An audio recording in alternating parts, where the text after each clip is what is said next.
I've been asked quite a few times, why glass? And I've been thinking about that quite a lot. The first thing I say is you can present lighter tippets. Simple as that. You can fish much lighter tippets. I've got £2 tippet on here, £2 fluorocarbon tippet, and I guarantee you, no matter what the size of fish, I'll get it in. So that's the first thing. Second thing is I just love how it casts. How does it cast? It casts with a deep loading. It's smooth. It's smooth. There's no ding, ding, ding. I don't have to open stance and reach back. The rod tip will do it. So it's very relaxed. I can do a lot of it with my wrist, just dip, and the tip will travel back here and the tip will travel forward there. The other thing is you can fish a team of flies much better. You don't get tangles. I'm fishing 3 flies here in this one weight.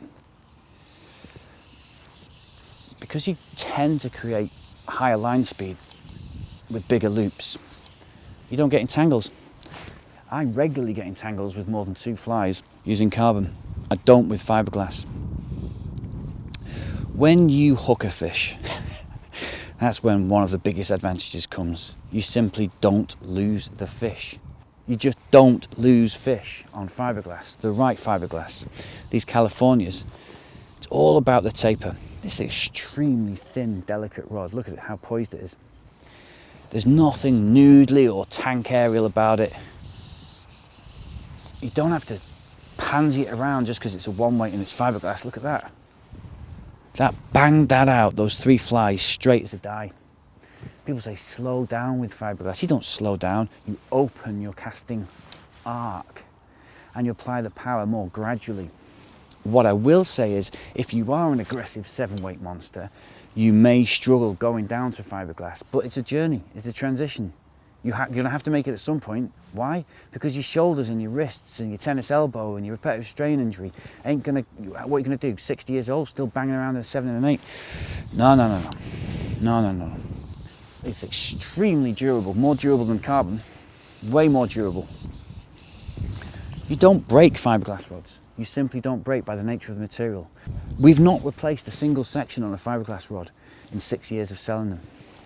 A rod that has more action is more versatile. It's as simple as that. Fiberglass simply has more action. We talk about action in rod dynamics.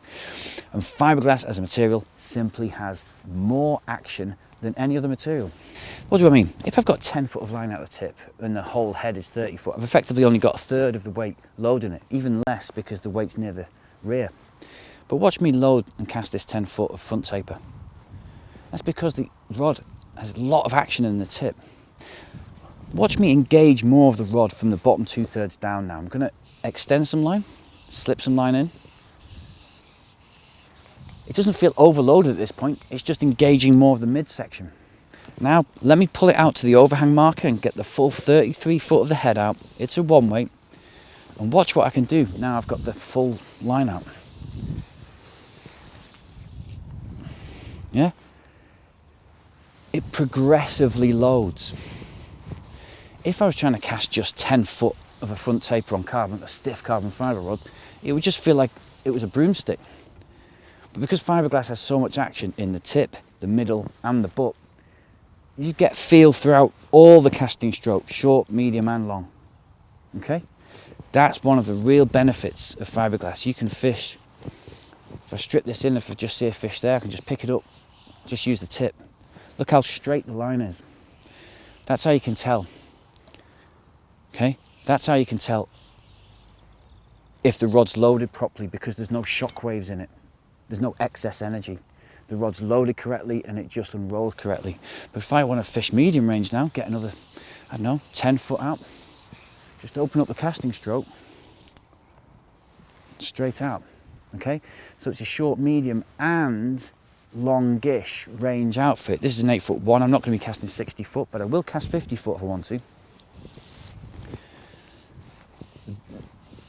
Watch the pickups. There's hardly any disturbance on that water, is there? See how delicately that landed? The thing is with fiberglass, when I come to this fishery, right, the conditions will change throughout the whole day. It could even be hailstoning and a gale later on. And I'll still be able to fish this line, this rod, because I'll just engage more of the rod, okay? You see people fishing 10 foot stiff 7 weights, But it goes flat calm like this. So they're geared up for the worst situation. And when it's calm and nice like this, they've still got to use the same gear. Fiberglass, it's sort of schizophrenic like that. It can be short and delicate in calm situations, but it can really load and smoothly put out a line, even to a wind, even this one way, when you need to, when conditions change. Obviously, if it was blowing a gale, I'd step up to a 5 or even a 6 weight. And if it was really mental, I'd go to a carbon 7 weight, a microlight, heavy sunk lines. I'd probably use a stiff carbon flywood, you know. But look at the pickups. Look how gently this lands. See? And look how extended the fly line is and the leader without any slack in it whatsoever. It's because there's no vibration in the rod as it's putting it out. It's just smooth, it's stroking it out. It's like a paintbrush, on and off, on and off. You're picking the line up off the water, not ripping it. Pick it up. No disturbance. The disturbance then was from the buzzers coming out of the water surface. And then lay it down.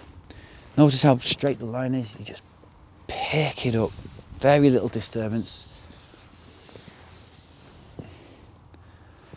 That's 40 feet, team of 3, dead straight.